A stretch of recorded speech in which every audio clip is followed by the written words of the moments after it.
खुश रहो और वहां अपना ख्याल रखना। रोज फोन करना भूलना नहीं। पैसों वैसों की जरूरत हो या कोई भी अड़चन हो तो तुरंत फोन करना, ठीक है? वो राम भैया, वो तुम्हारे लिए बहुत परेशान था मुन्ना। नहीं, हमने जबरदस्ती करके उसे सरला के साथ गंगा आरती के लिए भेजा बेटा। और हाँ, वो कल शायद तुम्हारे चाचा जी आ जाएंगे। हमसे तुम्हारे बारे में पूछेंगे, हमसे तो कुछ नहीं कहा जाएगा। तुम उनको फोन कर लेना बेटा, है? माफ कर दो हमें, हमारी वजह से सबको सैक्रिफाइस करना पड़ रहा है आपको। अरे नहीं मुन्ना, अरे नहीं बेटा, ये तो माँ बाप का फर्ज होता है। अपने बच्चों की खुशी से बढ़कर उनकी दुनिया में कुछ नहीं होता बेटा। लेकिन तुम परेशान मत हो, हाँ? तुम जाओ, हाँ? ये हम पता नहीं क्या बातें लेकर बैठ गए। तुम जाओ बेटा, देर हो रही। चलो चलो, शाबाश शाबाश, चलो। मुन्ना, तुम अपना और गौरी का ख्याल रखना बेटा, हाँ? उसको इतना प्यार देना कि यहाँ की कड़वी यादें वो भूल जाए, हाँ? उसके बाबा ने जो हमारी बेइज्जती की, उसकी सजा तुम गौरी को मत देना। उसने कुछ नहीं किया बेटा, उसे तुम माफ कर देना, है?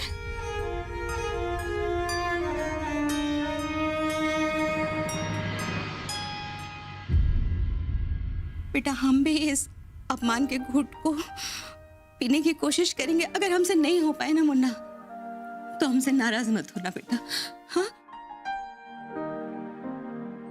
गौरी के बाबा ने तो हमारी पहले भी बेइज्जती की थी,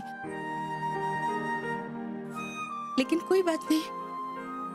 तुम जाओ, हाँ? तुम खुश रहना। गौरी के साथ अपना संसार बसाओ बेटा तुम। लेकिन इस बार उन्होंने माताजी का मान नहीं रखा।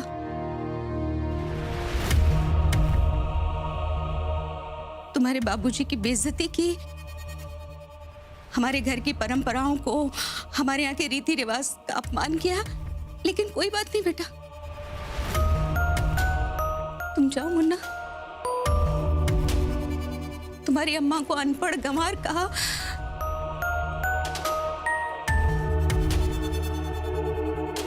ये अपमान के घूंट को हम पी लेंगे मुन्ना। तुम हमारी चिंता मत करो, हैं? देर हो रही है ना, तो चलो, गौरी तुम्हारा इंतजार कर रही होगी। सोचने का वक्त नहीं है मुन्ना, ये तो फैसले की घड़ी है। फैसला तो हो गया है ना। तुम जाओ, हाँ? अपनी अम्मा की चिंता मत करो, हम सब संभाल लेंगे बेटा। तुम जाओ, तुम खुश रहो, आबाद रहो, अपनी गृहस्थी बसाओ। जाओ बेटा, गौरी के साथ जाओ, हाँ? जाओ मुन्ना, जाओ।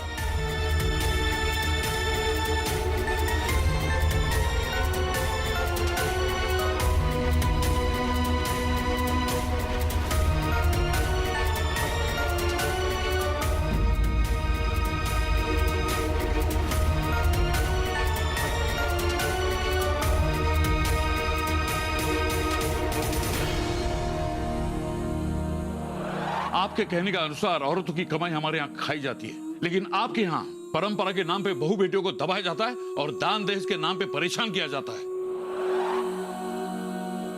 अरे दोनों की अपनी अपनी जगह है, अपना अपना दायरा है जिसमें रहने से ही घर चलता है।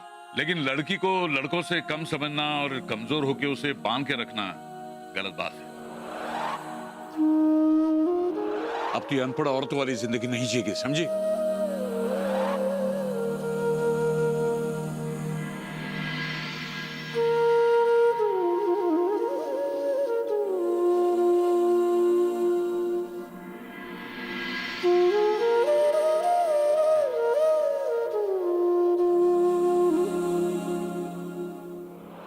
सबने अपनी सोच को दायरे में बांध के रखा है और उस सोच में पूरी तरह से जहर भरा हुआ है। और ऐसे जहरीले माहौल में मैं अपनी बेटी को रहने नहीं दूंगा।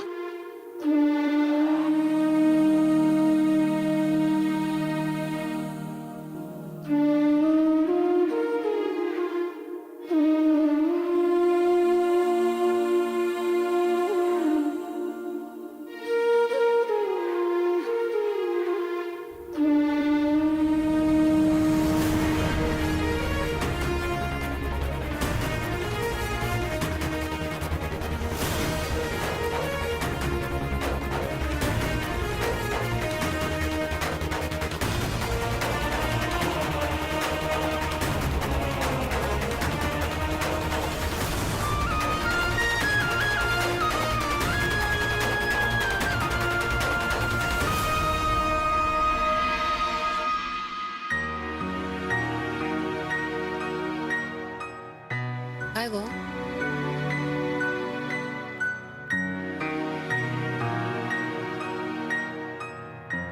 काय गो, नाही लागत फोन?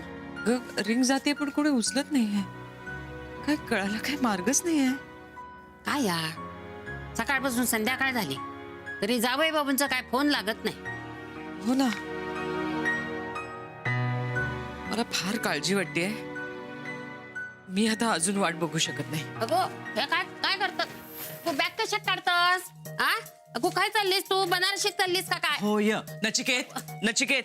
अगो, अशी जायची घाई नको करू. काय काय अरे बघ, अगं बॅग कशाला काढलीस? अरे बनारस चालली आ. काय अगं मी फोन ट्राय करतोय नाही, जरा थांब ना जरा. हा, हे बघ मी शिव आणि गौरीला फोन लावतोय. दोघांचे फोन लागलेले नाहीये ना. रिंग वाजूनही फोन उचलत नाहीयेत. म्हणजे नक्की काहीतरी झालं. तू माझं तिकीट कर बनारस. गाई ताबडतोब. सगळ्या गाड्या फुल असतील आता, तुला आता नाही जाता येणार. मग तत्काल मध्ये कर, पण माझं तिकीट कर. मला तिथे जायला हवंय. आई आई, असा हट्ट करू नकोस प्लीज. तुझ्याकडे पैसे असतील ना? डब्यामध्ये किती आहेत बघ. हा, आणते हा. हा. 500-1000. आई हट्ट करू नकोस प्लीज. मी बघ, मी तुला असं जाऊ देणार नाही. अरे मला जावं लागेल. तिथे काय झालंय काही कळायला मार्ग नाहीये ना. अगं अगो, मी काय म्हणते, गौरीच्या सासरी फोन करूया आपण. अम्माक नाही तर दादीशी बोलूया आपण. नको. अगो, नको कशात? फार तर काय, ती माणसं आपल्या बोलतील, आपण ऐकून घ्यायचं ना. म्हणजे आपली मुलीची बाजू आहे. म्हणून म्हटलं मी की गौरी आपली कशी आहे ती माहिती आहे ना आपल्याला. आई, हे वाटतं तितकं साधं प्रकरण नाहीये. हे असे बनारसला उठून गेले नसते आणि गेल्यावर फोन करून कळवलं तरी असतं ना. नक्की तिथे खूप मोठं काहीतरी घडलेलं आहे. मला जायला पाहिजे. शिव आणि गौरीमध्ये काय झालंय? अगो, पण एकदा मी काय म्हणते, फोन करूया ना आपण. आई, तिच्या काळजीने जीव जातोय माझा इथे. आता दुसऱ्या कुणाचं काही ऐकायचं नाहीये मला. कळतंय का तुला? हा, तू माझं तिकीट करणार आहेस की नाही नचिकेत? हो, मला आत्ता गौरीशिवाय काहीही दिसत नाहीये.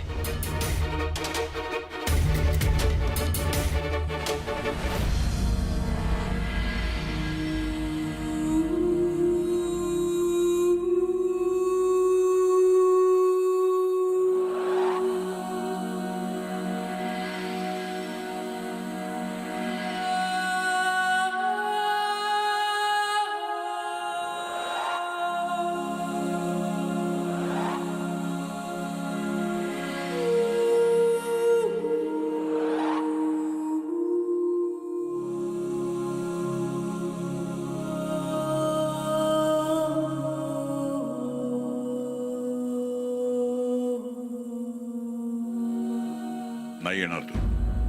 उगाच वाट बघू नकोस. आवरून घे. बाबा हो, असं का म्हणताय तुम्ही? शिव मनाने चांगला आहे तो.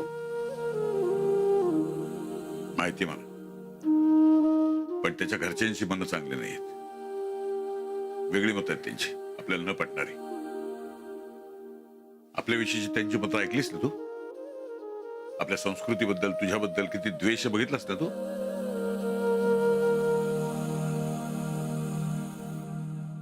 बाबा हो, असं नाहीये. तुमच्या समोर एकच बाजू आली, पण दुसरी बाजू मला माहितीये ना, मी पाहिलीये. तुम्ही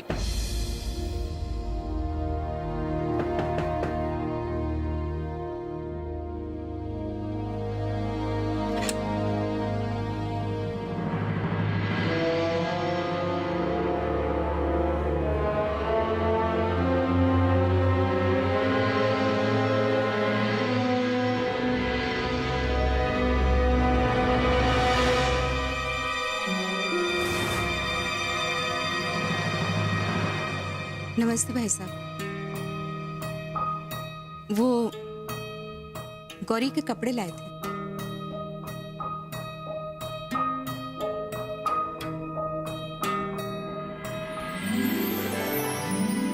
अम्मा जी आप जीती रहो। मुझे पता था आप मुझे लेने आओगे। मैं अभी आती हूँ। नहीं बेटा,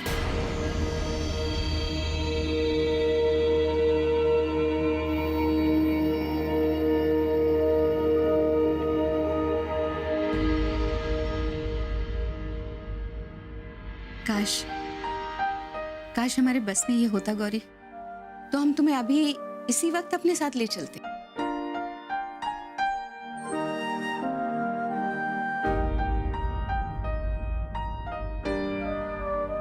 लेकिन बेटा तुम्हारे बाबा ने जो हमारे सामने शर्त रखी है, उस शर्त ने तो हमारे हाथ ही बांध दिए। अब उस शर्त को पूरा करना सिर्फ मुन्ना के हाथ में है, हमारे हाथ में कुछ नहीं है बेटा। तुम हमारा यकीन करो, हम तुम दोनों का सिर्फ भला ही चाहते हैं।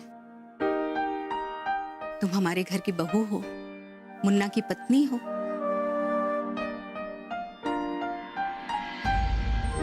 और हम मुन्ना की अम्मा हैं। आज हम मुन्ना को अपने वचन से मुक्त करते हैं।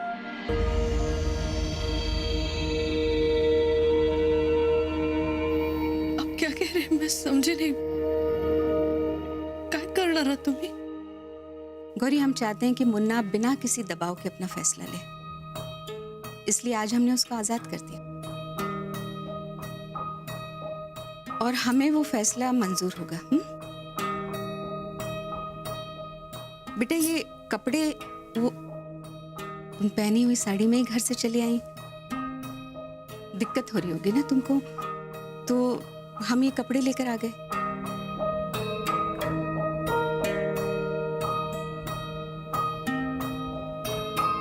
लेकिन बेटा जाते जाते सिर्फ इतना कहना चाहते हैं, तुम्हारे बाबा जो हमारे बारे में सोचते हैं ना, वो एकदम गलत है। और हमें पूरा विश्वास है कि दिल से तुम इस बात की सच्चाई को जानती हो,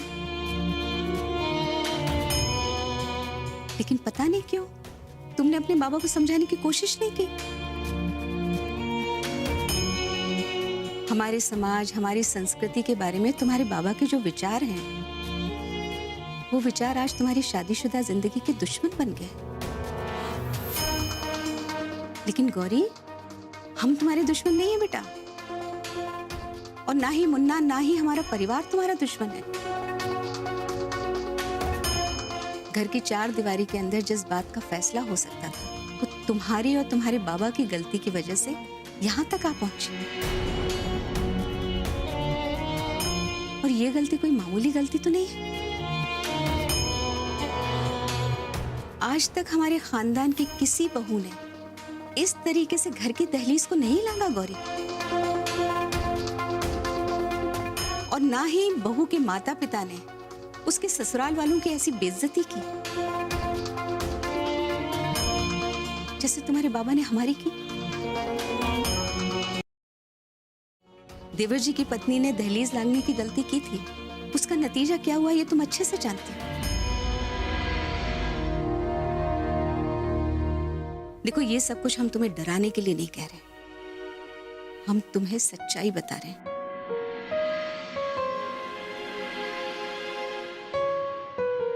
बाकी तुम मुन्ना की पत्नी हो, हमसे अलग रहकर वो चाहे तो अपने निर्णय लेने के लिए स्वतंत्र है, लेकिन हमारी सहमति से अगर कोई निर्णय होगा तो वो परिवार की मान मर्यादा के दायरे में रहकर ही होगा।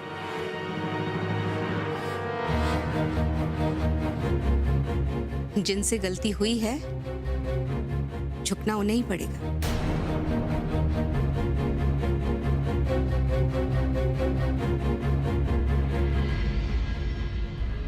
अच्छा, हम चलते हैं। राम नीचे हमारा इंतजार कर रहा है, तुम अपना ख्याल रखना।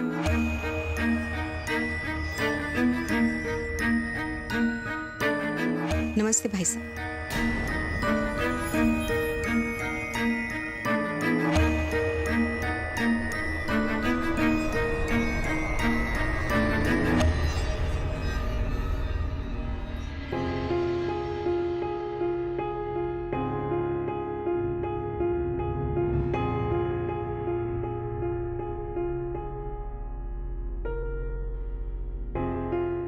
चलो राम।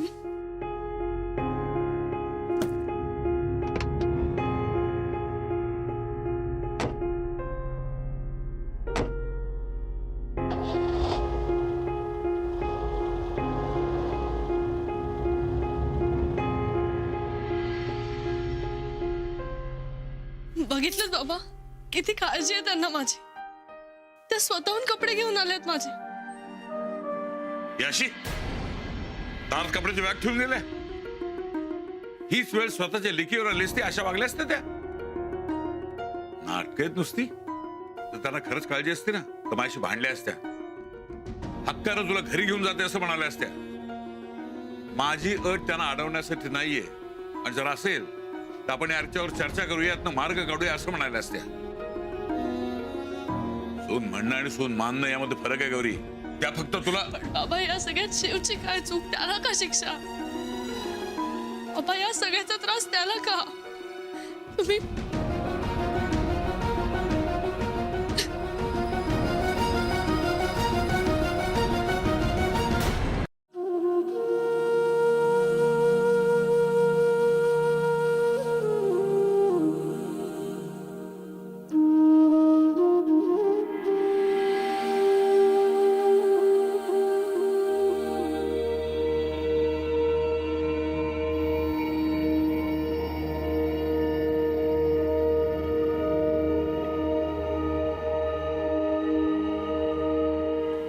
शिव भैया,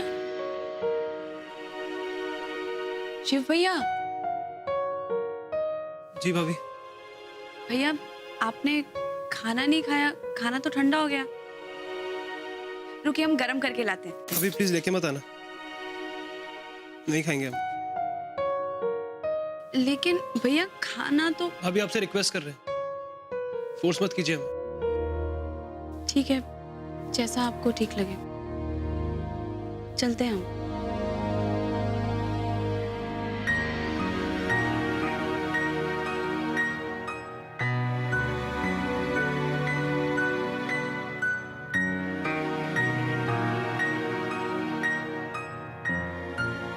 सरला रुको, ये मुन्ना ने थाली वापस भिजवा दी? जी अम्मा जी. और ना, हमने जब उनसे बात करने की कोशिश की तो उन्होंने हमसे कहा, हमें फोर्स मत कीजिए भाभी, हम अकेले रहना चाहते हैं, हम खाना नहीं खाएंगे. अच्छा हम देखते हैं, लाओ ये थाली हमें। अम्मा हम ले जाते हैं, आप वैसे भी थक गई होंगी, आपके घुटनों में दर्द रहता है, आप आराम कीजिए, हम ले जाएंगे। अच्छा जाओ।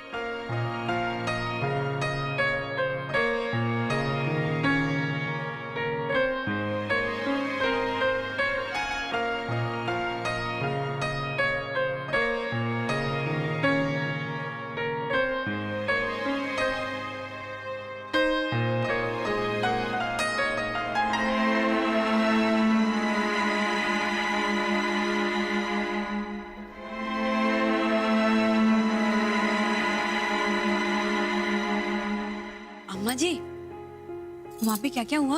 मतलब कोई गड़बड़ तो नहीं हुई? सब कुछ ठीक है ना? और गौरी ने कुछ कहा क्या? नहीं. हाय अम्मा जी, आप कितनी अच्छी हैं. देखिए ना, इतना कुछ हो गया, उसके बाद भी आप गौरी की कितनी फिक्र कर रही हैं, है ना? लेकिन हमारे फिक्र का क्या अम्मा जी? देखिए ना, शिव भैया ने खाना ही नहीं खाया, हमें तो बड़ी फिक्र हो रही है. अब जब तक वो खाना नहीं खाएंगे हमें तो फिक्र होती रहेगी.